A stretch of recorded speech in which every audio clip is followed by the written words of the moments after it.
The person who walked away from you wasn't necessarily running from your love. They were running from everything your love forced them to feel about themselves. What's fascinating about avoidant patterns is that leaving is rarely the end of the story. They may disappear, create distance, and act as though they've moved on. But internally, the process often unfolds in stages. And when they eventually return, it usually isn't as random as it appears. If someone has ever pulled away from you and left you questioning yourself, replaying conversations and wondering what you did wrong, understand this. Their withdrawal does not automatically mean you were the problem. You may have asked yourself, was I too much? Was I not enough? Did I love them the wrong way? But avoidant distancing is often connected to fear, not your value. Emotional closeness can awaken fears of vulnerability, dependence, losing control, or being deeply seen. It's almost like they desperately want to walk through a door, but every step toward intimacy sets off an internal alarm telling them to turn around. They can want affection, companionship, reassurance, and love, while simultaneously feeling threatened by the very closeness they desire. So when the relationship begins to feel real, their nervous system may interpret connection as pressure instead of safety. And when you don't understand that, you may start changing yourself to keep them comfortable. You become quieter. You hide your needs. You stop saying what you really feel. You become careful with every word because you're afraid that one wrong move will make them disappear again. But that isn't healthy love. That is slowly abandoning yourself to keep someone else from confronting their fears. You are not responsible for healing wounds that existed before you entered their life. If they had the emotional security to tolerate deep intimacy, they wouldn't need to disappear every time the bond became intense. They would communicate. They would stay present. They would work through discomfort instead of escaping it. Their withdrawal reveals what they still struggle to handle. It does not prove that you were unworthy. And please, don't let someone else's fear teach you to be afraid of your own needs. Their silence doesn't mean your voice is too much. Their walls don't mean your love is a burden. Their inability to remain emotionally present is not something you have to compensate for by becoming less of yourself. Your power returns when you stop asking, "What's wrong with me?" and begin asking, "What is this behavior showing me about them?" That shift is powerful because you stop attaching your self-worth to their reactions. You stop needing their attention to feel valuable. You stop chasing someone who is running from emotions they haven't learned to manage. Yes, rejection hurts. But rejection does not automatically mean you were lacking. Sometimes it simply means the other person did not have the capacity to receive what you were offering. Then comes another stage, what can look like freedom, but is really temporary relief. After pulling away, an avoidant may initially feel lighter. They may convince themselves that leaving was the best decision. Without emotional demands, vulnerability, or closeness, they suddenly feel as though they can breathe again. But what feels like freedom to them can feel like devastating abandonment to you. That initial relief should not be mistaken for genuine healing. Escaping discomfort can create temporary calm, but it doesn't resolve the reason the discomfort existed in the first place. They may tell themselves, "I'm better alone. Relationships are exhausting. I just need space." Those thoughts can make the distance feel justified. But underneath them, the unresolved need for connection still exists. Eventually, the silence becomes different. There are no more little conversations, no familiar presence, no one to share ordinary moments with. The freedom they thought they wanted can slowly begin to feel like loneliness. And this is where you must be careful. Their temporary relief does not mean your presence was a burden. It means closeness activated emotions they didn't know how to handle. You didn't necessarily create those fears. You may simply have brought them close enough to the surface that they could no longer ignore them. You cannot love someone perfectly enough to make them skip this internal process. You cannot chase them through it. You cannot prove your worth until they suddenly become emotionally secure. What you can do is remain grounded in your own reality. Their relief belongs to their emotional world. It is not a measurement of your value. Distance may feel like peace to them for a while, but distance cannot permanently erase the human need for connection.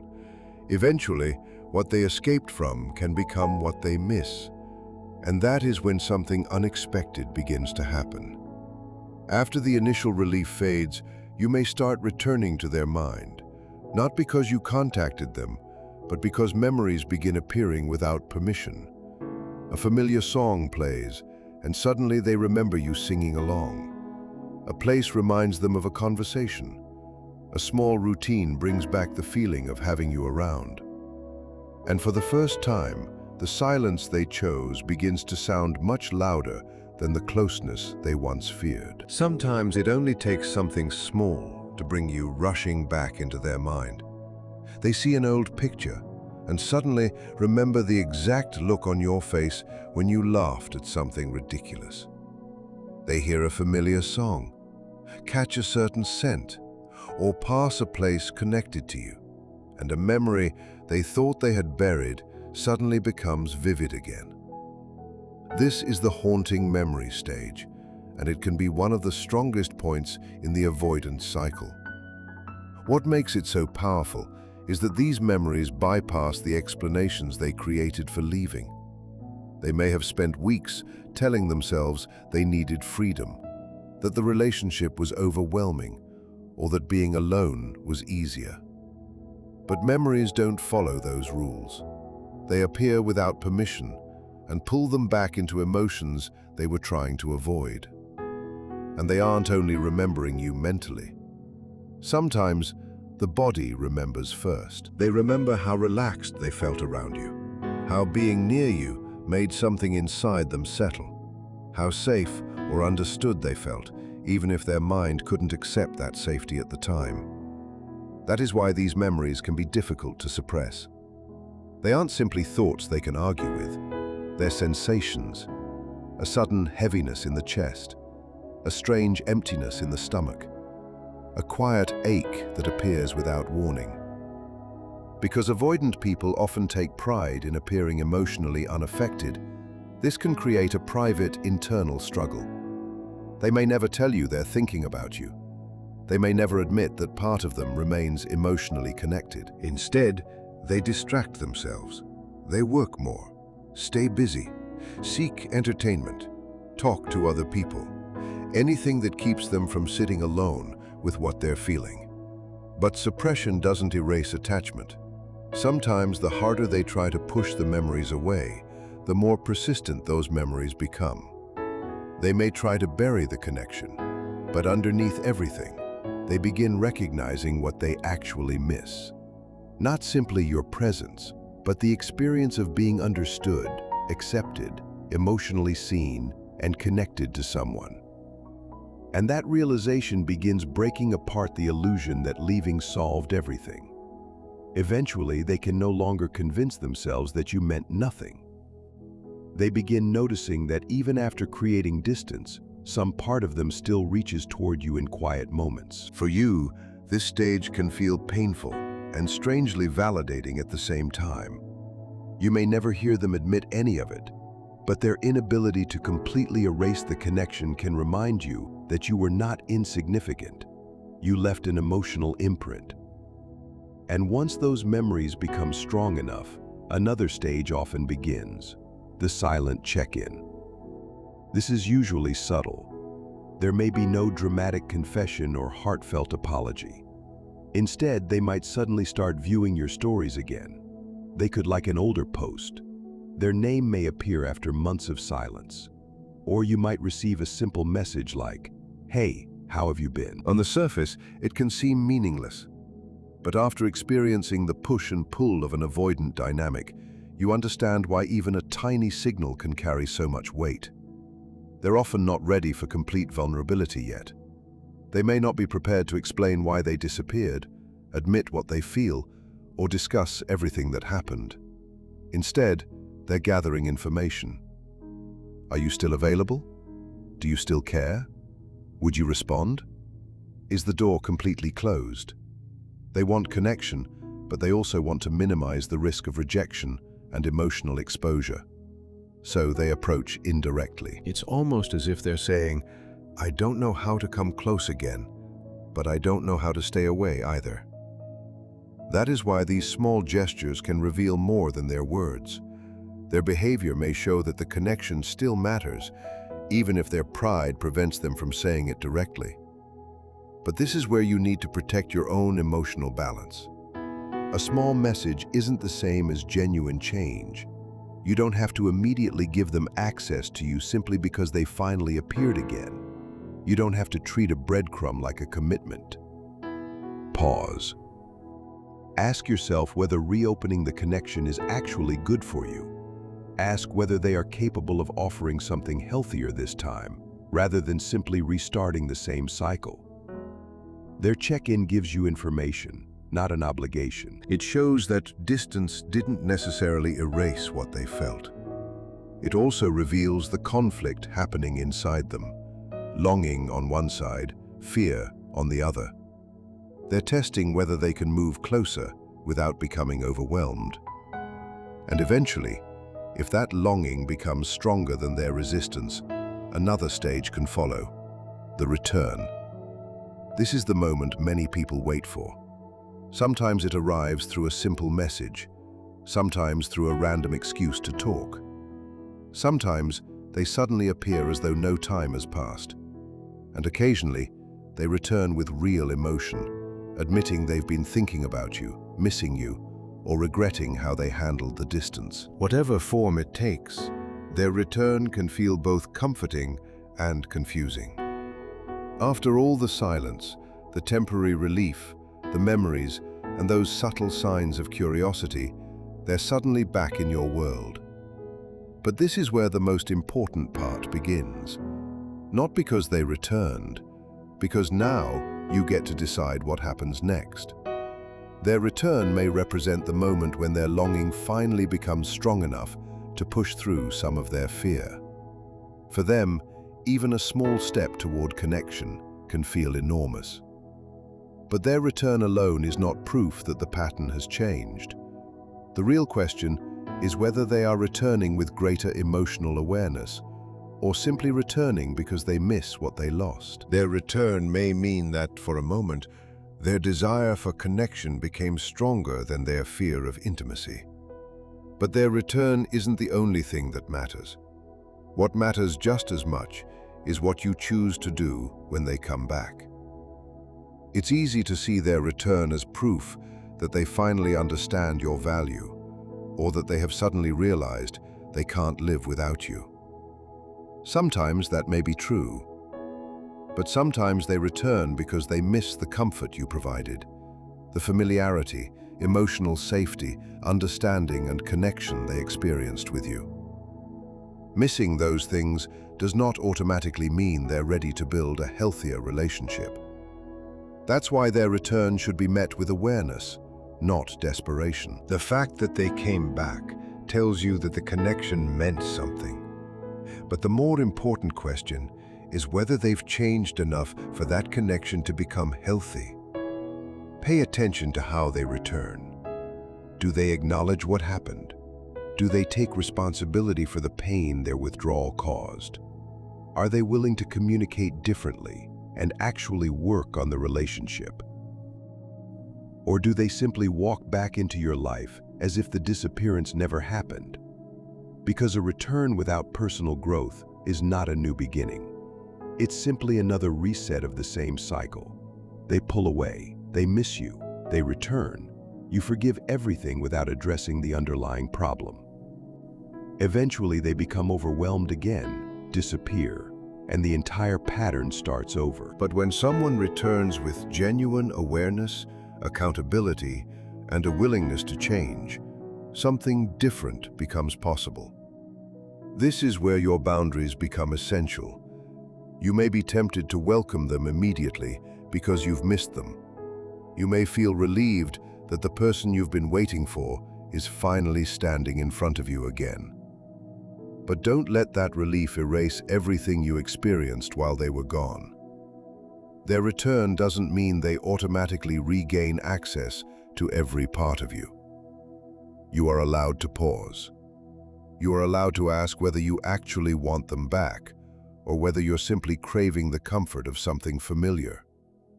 You are allowed to decide whether they've earned another opportunity. And most importantly, you are allowed to say no. You don't have to chase anymore. You don't have to prove your worth.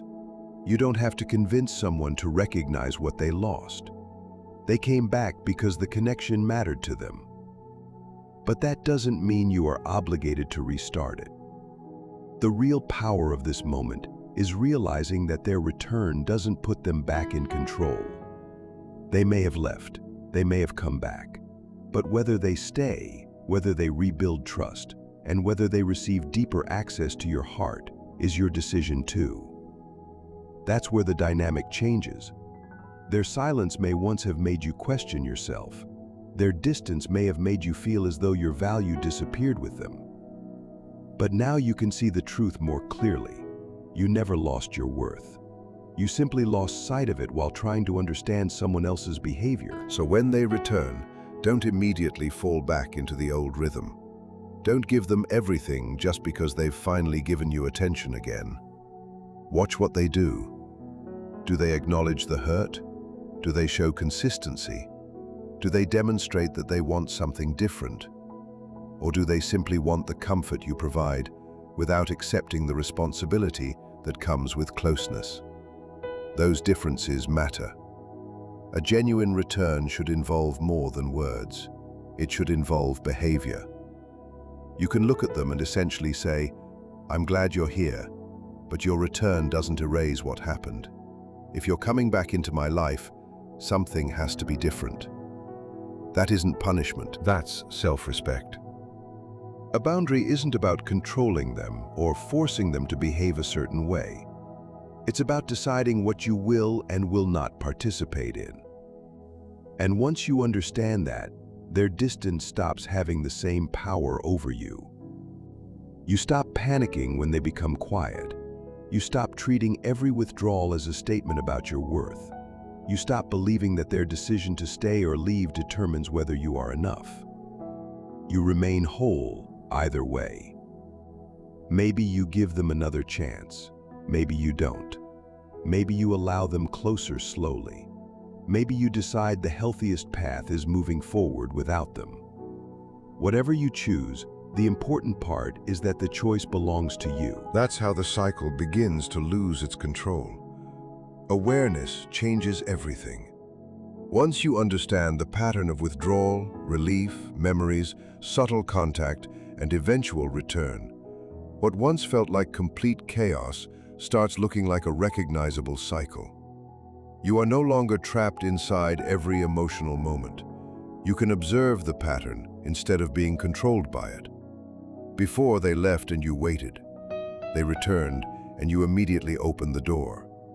You reacted to whatever they did next. Now you can pause. You can choose to respond or not respond. You can reconnect or walk away. You can establish boundaries that protect your emotional well-being. And whatever happens next can happen because you consciously chose it. That is freedom. You begin realizing that your needs matter. Your worth isn't something another person's consistency gets to determine. Your heart deserves more than uncertainty, half-effort, and emotional confusion. Awareness also allows you to understand their humanity without excusing their behavior. You can recognize that closeness may frighten them.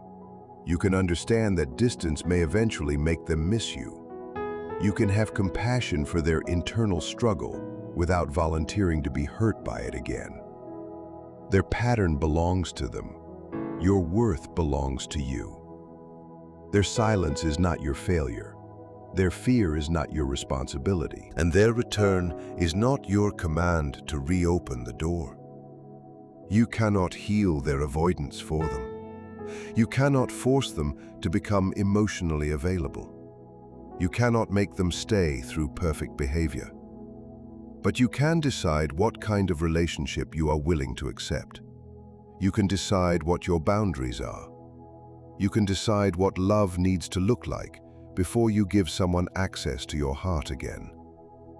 And that is the final shift. You stop trying to control whether they choose you, and you start choosing yourself. Their return may tell you something about what they feel, but your response tells you everything about how much you've learned to value yourself.